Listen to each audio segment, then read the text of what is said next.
most of the races he competes in, and since he's stepped up to 600 metres, he's been pretty handy himself. What's your take on him from box 5? Yeah, well, he's giving away a little bit of experience. He's only won 4 of 28, and 2 of them 4 wins have come in the last 3 starts. But as you mentioned, since he stepped up to this distance range, he's really relished that sort of racing, albeit in restricted win and low-grade, 5th-grade events. But he posted 34 and 14 a couple of weeks ago here at the Track and Distance, and his win last week at the Meadows off a wide draw in 34.6 was full of merit. So certainly one to throw into your wider exotics. He'll need things to go his way here tonight off a middle pin draw, but he's certainly well and truly showing a liking to this middle distance racing. And he is the on-top selection for Dan Hibbert as well at double figure odds, $10. That is number 5, Paul Barton, but they are in the parade yard. Let's get out to our man, C. Smith. Parade yard, I've got Karen Pitt with me. Karen, reality best, first crack over the 595. Obviously very fast times over the 500. Is this just get a bit of confidence back, or is this the future? Look, hopefully it is the future. We've obviously got to give it a go to see how she runs it out, but she gives every impression that 600 is going to be her go. Has this been the plan since day one, or has it been a more recent thing? Probably more a recent thing. She just hasn't quite been stepping and showing that exhilarating speed that she does have. She tends to be a bit flat-footed, so hopefully she can just find herself somewhere safely at that first corner on a bend start. But if she's near amongst them, I think she'll be finishing off hard. Beautiful. Good luck. Kayla Cottrell has absolutely run away from me, so I won't grab her. But I might just grab Mason Kaufman, who's with Werris Bale. Mason, just heard Patch ask Nath Rooney, 515, 595. Which way do you think Werris Bale's better at?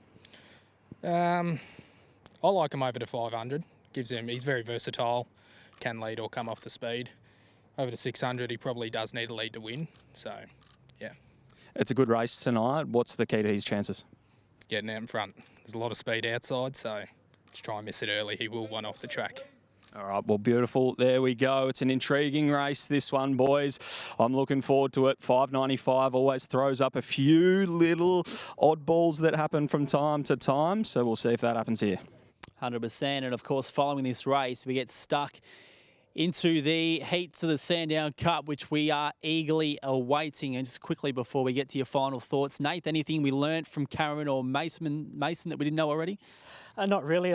Most probably interesting to know that Karen's, opinion is to get her up to the 600 like she has, as we touched on, when she's up in grade. She's only got that 5'10" early section, which is kind of not going to really match it against the free-for-allers unless you draw box 1 or 2. So certainly a nice campaign coming up for her over the 595. But Werris Bale, same read as Mason there, 500, can do it from both ends, up on speed or off the pace, where over 595 would need to lead, but I think he can do so tonight.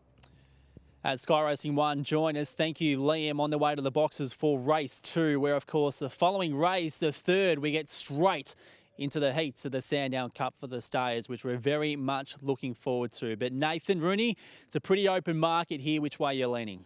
I went 4, 6, 5 and 8. I went Werris Bale on top. I think it might be able to get across to the rail first in this sort of race, and from there it's got a couple of runs over the 595 will hold it in good stead. So 4 on top around the $5 quote, really good value for mine. 6 reality best in for second. Greyhound, it's a genuine free-for-aller here at Sandown. Stepping up to the 595 for the first time isn't a bad thing. Just the wide draw would need to be on her best box manners.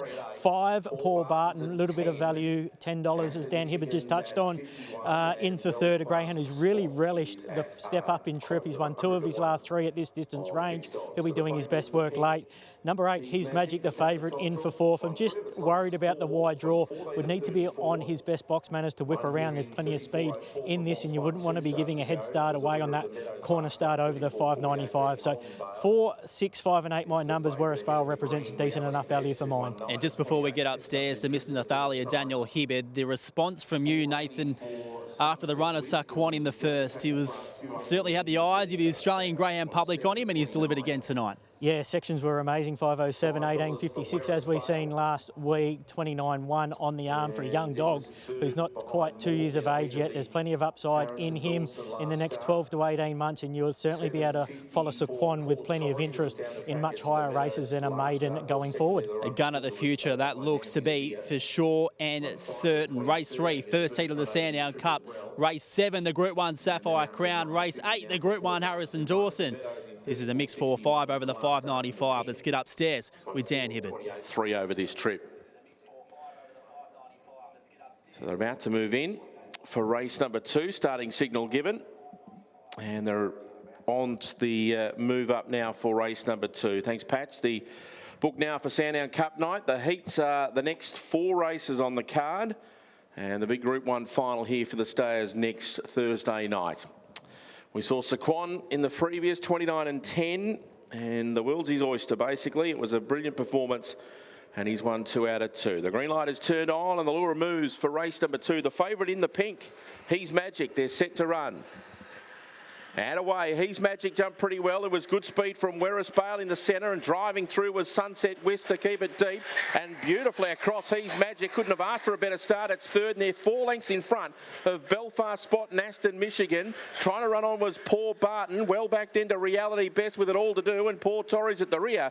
It's Werris-Bale on the outside of Sunset West, but He's Magic hasn't gone yet. Next in was Aston Michigan from Paul Barton running on in the straight. Sunset West up the track with Werris-Bale. They're still at it together, and Sunset Whispers won it. Sunset Whispers beaten Werris-Bale, and He's Magic every chance in third. Fourth home, Aston Michigan ahead of Paul Barton. Then came Reality Best, Paul Torrey.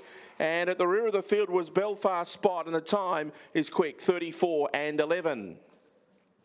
Sunset Wisp for Tom Daly has been able to win.